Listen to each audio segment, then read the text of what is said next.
Pixar is at a point where they can no longer come up with anything original. And whenever they try something original, it's not anywhere near the level of Toy Story and Finding Nemo. It's been a long time since they made a great movie. So what do the executives of Disney do to solve this? They go, hey, remember how good Finding Nemo was? Let's make Finding Dory. Remember how great Inside Out was? Let's make a sequel. Why? Just because. Easy money. And here's why it's easy. They can make the exact same movie beat for beat, pound for pound, and all you have to do is just change the name of a character. Hey, let's bring in anxiety, envy, and embarrassment because they definitely don't exist before puberty, only after. Now, I'm not the biggest fan of the first Inside Out. I thought it was fine, very enjoyable, wholesome, and entertaining. And I do agree that it is one of the last decent movies Pixar has done. Haven't seen Coco, so don't ask me about that, and I probably won't see it after Remember Me won Best Original Song over Mystery of Love. But I don't think that Inside Out is this unique, highly imaginative and innovative story that's never been told. What if emotions control the way you live? Oh wow, what an amazing and never been thought of idea. Has anyone ever seen Osmosis Jones? Has anyone ever seen Osmosis Jones? In 1962, there was a Beano comic which contained a segment called the Numbskulls, which lived inside the head of a grown man. The Inside Out concept is not an original idea, but at least the writers of Inside Out made it their own in terms of logistics and aesthetics. The movie has a nice, wholesome flow to it, there's good humor, there's great emotional beats which was the real standout and made audience feel a real attachment to this. I couldn't help but compare it to Toy Story at times, with joy being Woody and sadness being Buzz. The only exception being sadness was a complete pain, and I really wish Joy just left her in the memory dump. But there was a great message here about accepting all emotions. It's okay to be sad. There's nothing wrong with that. It didn't seem necessary. We got the message from the first. Embrace all emotions, don't neglect. It's part of life. Yeah, we get the picture. Life is a roller coaster. The initial idea for Inside Out 2 was to expand the emotions from 5 to 27.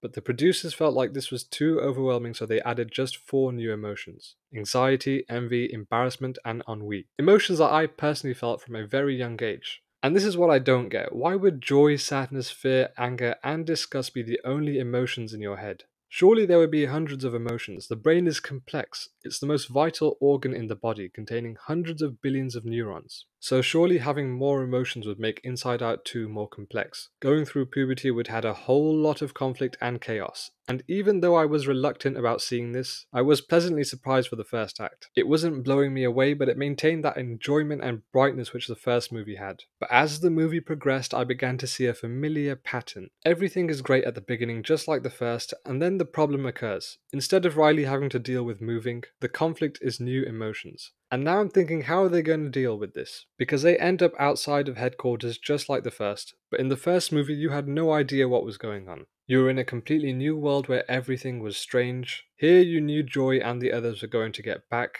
and the adventures they would pursue on wouldn't be as shocking or unpredictable for the audience. It soon became clear that this story, although fun and entertaining, wasn't offering me anything new. The addition of 4 new emotions was kind of like having to deal with sadness in the first one. It's kind of making things worse, but you realize that it's actually important. However, I will say that this movie does a great job of depicting young girls going through the early stage of puberty. Emotions such as anxiety and embarrassment would be more prominent and take over temporarily as you adjust to this sudden stage of growing up. But I wanted more of that. Growing up is messy, it's chaotic, and causes a lot of change inside and outside. The mindscape that Joy and Co were in wasn't really changing or causing much destruction, when really it should have, because that's what puberty feels like. And the reason for this lack of chaos is because of the setting and conflict that Riley was involved in. In the first movie, she had to deal with moving from Minnesota to San Francisco. She had to leave all her friends, everything she knew was in Minnesota. Dealing with change outside and inside was such a smart way to convey this. In the sequel, the whole story is revolved around a hockey camp and trying to gain acceptance from the captain. I mean, this was such a weak theme in comparison to moving from your hometown. I just think they chose the wrong conflict for the story to commence.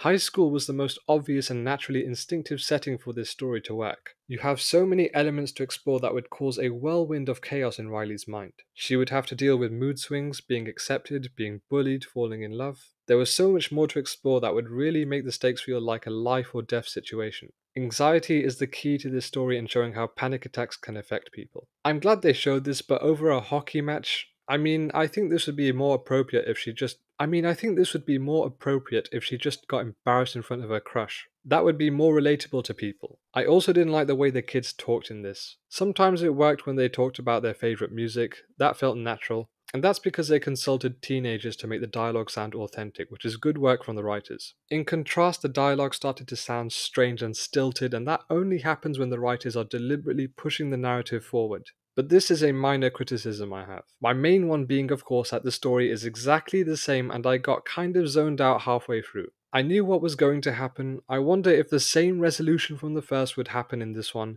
Yep, of course it did. I think this movie needed more humour because that was my favourite aspect. The scene in which they were thrown into the memory vault, it was the most entertaining part of the movie. But it was clear that Inside Out is all about the emotions and trying to make you cry at the end. For me, it didn't work this time. It wasn't terrible, but it wasn't sticking with me. It was way too similar to the first, which really shows the state that Pixar are in right now.